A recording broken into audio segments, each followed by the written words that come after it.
In Austin, I'm Mark Mullins. The fate of Texas's congressional district map remains in the hands of the U.S. Supreme Court. The High Court will decide if state lawmakers illegally considered race when drawing the new map that's expected to help Republicans pick up 5 seats in the U.S. House.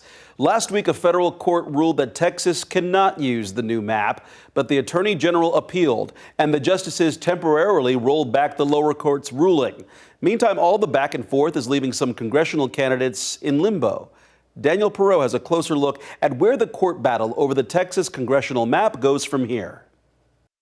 All eyes are on the highest court in the land as it decides which congressional map Texas will use in the upcoming midterm elections.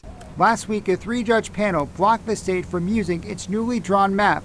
A Trump-appointed judge writing there's, quote, substantial evidence that Texas racially gerrymandered the map. The state appealed the ruling to the U.S. Supreme Court, arguing the decision came too close to an election and candidates are already filing for the March primary. Supreme Court Justice Samuel Alito paused the lower court's ruling for now, letting the map stand. Alito by himself or the Supreme Court as a body could base their decision on the Purcell principle, which is that you shouldn't change the rules of the game when you get too close to the election. The civil rights groups that sued the state say the filing period, which is set to end on December 8th, can be extended. That's happened before. Meanwhile, the state's asking the High Court to rule by next Monday. There's strong pressure on the Supreme Court to make a decision as soon as possible, and a lot of that pressure is centered on Justice Alito himself. The Department of Justice submitted a brief to the Supreme Court supporting the new map, writing the federal judges misconstrued a July letter from Assistant Attorney General Harmeet Dillon. That letter expressed serious concerns that 4 of the state's congressional districts were drawn based on race and urged the state to rectify that.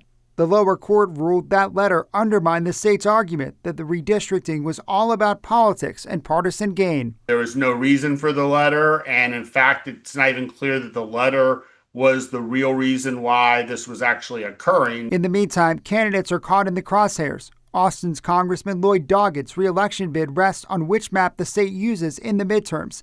This is what he told KVUE last week. I'm excited about the opportunity to continue serving if the voters permit it. In a statement, he now tells KVUE he remains hopeful of a final ruling within the next 10 days, affirming the Trump-Abbott map is an illegal racial gerrymander which should not be used in the upcoming election. And as some Republican lawmakers and candidates file briefs to support the state's argument in the Supreme Court, it'll be up to the justices to decide what's next. Political observers say while the High Court leans conservative, this fight is not a sure bet for Texas Republicans. Anybody who says they know for certain how a court will rule will lie to you about other things as well.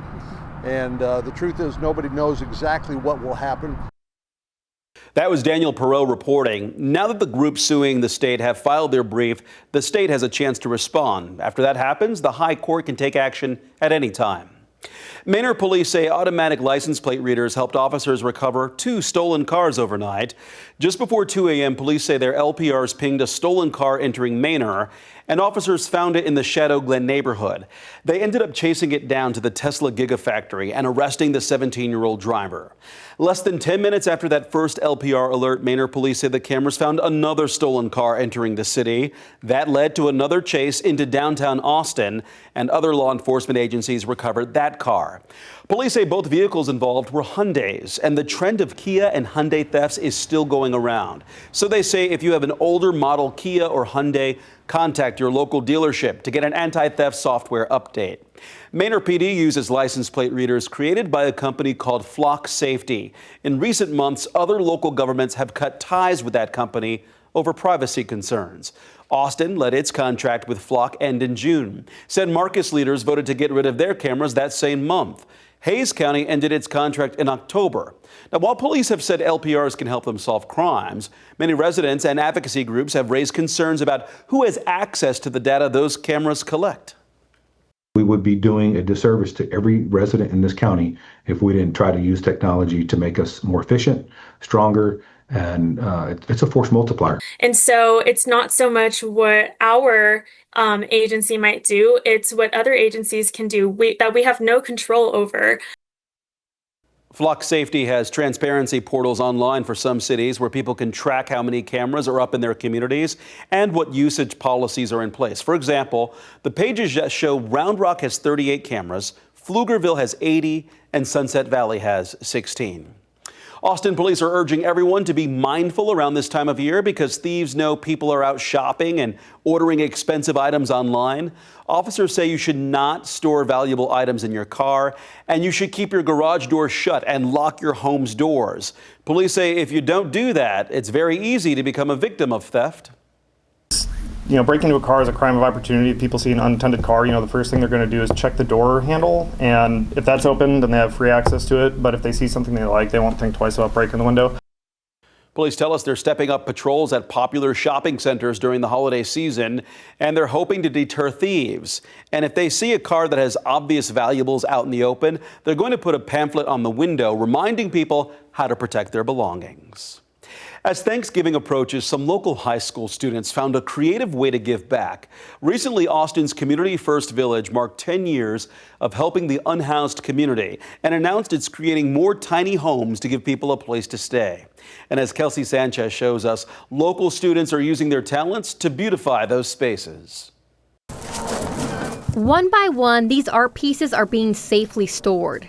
Soon, they'll be displayed in tiny homes at Community First Village in East Austin. Really, through this project, I was able to see the power of human connection, how much social impact even students can make. Vedant Kashyap, a student at Hyde Park High, is talking about a project he and other students in Austin brought to life called Art for All. Last summer, I came here and I noticed that in these residence homes, there's a lack of art.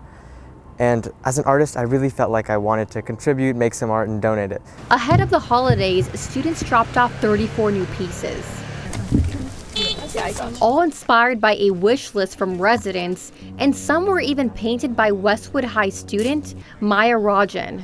I just like incorporating colors, and I really like landscapes and colorful trees. That's been in all of mine. You can see that the trees are very colorful, so I think that's the meaning behind it, I guess. It gives me purpose when I'm creating art as well, because sometimes I don't have the motivation to finish a painting, but now I do, knowing that other people are going to be able to appreciate it. It's not just art. These teens also raised $5,000 to support Community First tiny home expansion.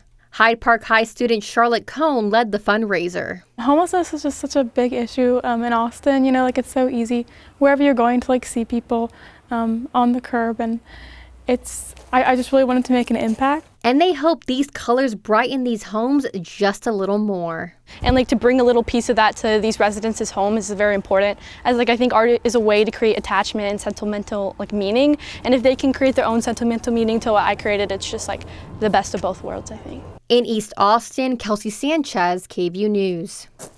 Well, the Texas Capitol is in the holiday spirit. Workers put up the Christmas tree inside the House chamber today. The tree came from Denison in North Texas before making its way through downtown Austin. The 28-foot-tall Virginia pine comes from the Elves Christmas Tree Farm. It will stay up through the rest of the year. Those are the headlines in Austin. I'm Mark Mullins.